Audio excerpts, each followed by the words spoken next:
Good day, I'm Stephen McHugh, and this is your JIS News for Thursday, June 15, 2023.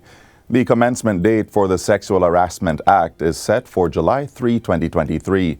Minister of Culture, Gender, Entertainment and Sport, Olivia Grange, made the announcement on Tuesday during her sectoral presentation in Parliament. The legislation addresses concerns about sexual harassment that are employment-related, occurring in institutions or arising in the landlord and tenant relationship. I use this opportunity to remind every employer and person in charge of an institution and landlords of their responsibility, and certainly the institutions and the companies, their responsibility to ensure that the policy statement required under the Sexual Harassment Act is prepared and brought to the attention of each worker, client, student, resident, ward, inmate, patient, or member, as the case may require.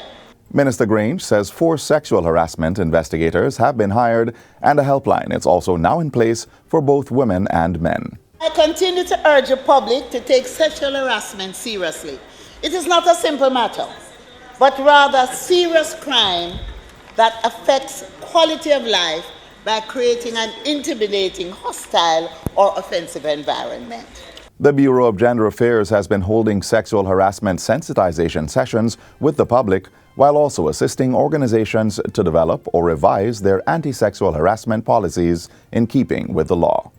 An increase in the number of attacks on homeless people in Port Antonio, Portland, has advanced the government's efforts to find a location to construct a shelter in the parish. Local Government Minister Desmond McKenzie says he will be traveling to the parish on the weekend to look at the facility. The government will not allow the homeless population to be abused.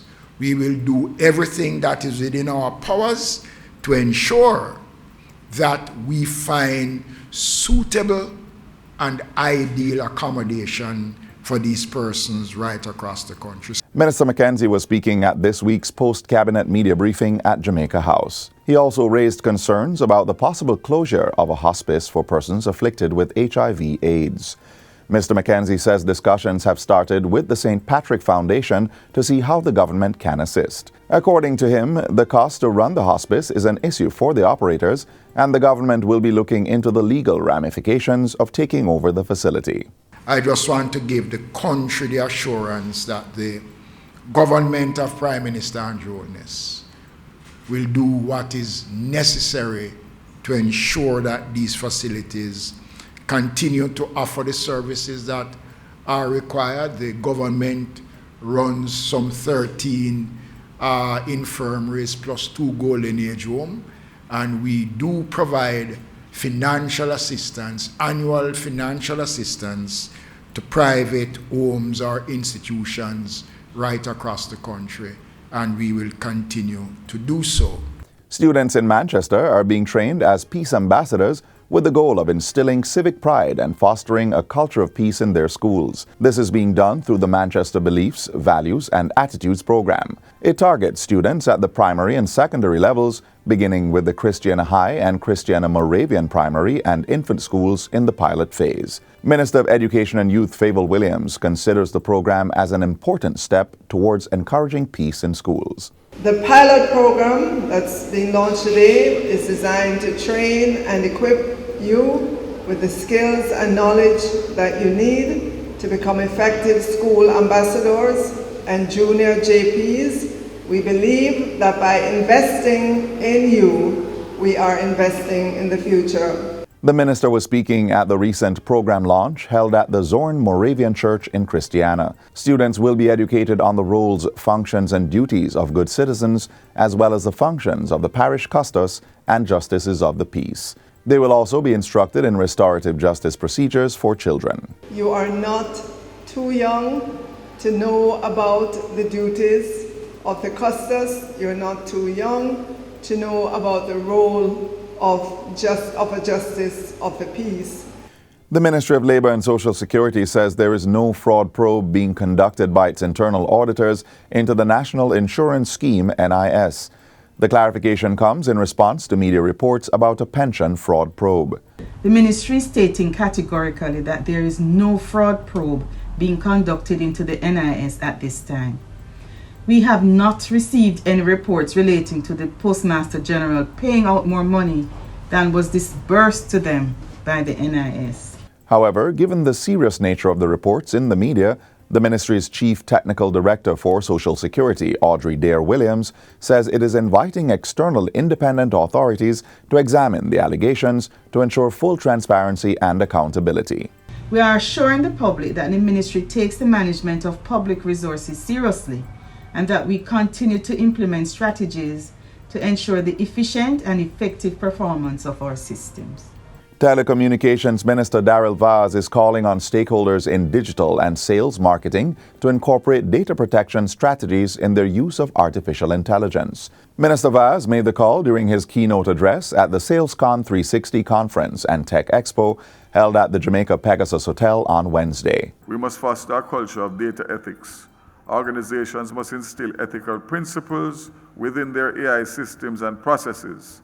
It starts with developing transparent algorithms where their decision-making processes can be audited and free from bias and discrimination. Minister Vaz also shared guidelines from his recent participation at the Public Policy for the Americas International Forum on the Equitable Use of Artificial Intelligence. These guidelines included a set of key requirements that AI systems and the associated data sources should meet. These include human agency and oversight, technical robustness and safety, transparency, diversity, non-discrimination and fairness, international engagement, ethics and safety, accountability, and privacy and data governance. Minister Vaz says Jamaica will continue to foster the use of innovation and technology while remaining adamant on the protection of citizens' rights and privacy. And finally, Prime Minister Andrew Holness is expressing gratitude to the Inter-American Development Bank, IDB, and the World Bank for their support of Jamaica's national development. Mr. Holness met with leaders of both organizations at Jamaica House on Wednesday to mark the historic first visit of a World Bank president to the island. So you would have gone about looking at various projects and seeing what the funding of your various institutions are doing and what the people are saying, how they are benefiting, how they are receiving. And I'm certain that you would see that Jamaica is a good steward of the resources that have been made available, both in terms of loans, in terms of grant, and certainly in terms of the technical advice that you have given. Prime Minister Holness assured both leaders that Jamaica was a good partner in the international financial multilateral system. The heads of the two international financial institutions expressed agreement with the Prime Minister's statement. Not only are you a good steward of the efforts of these banks, I think you're an amazing partner as a country.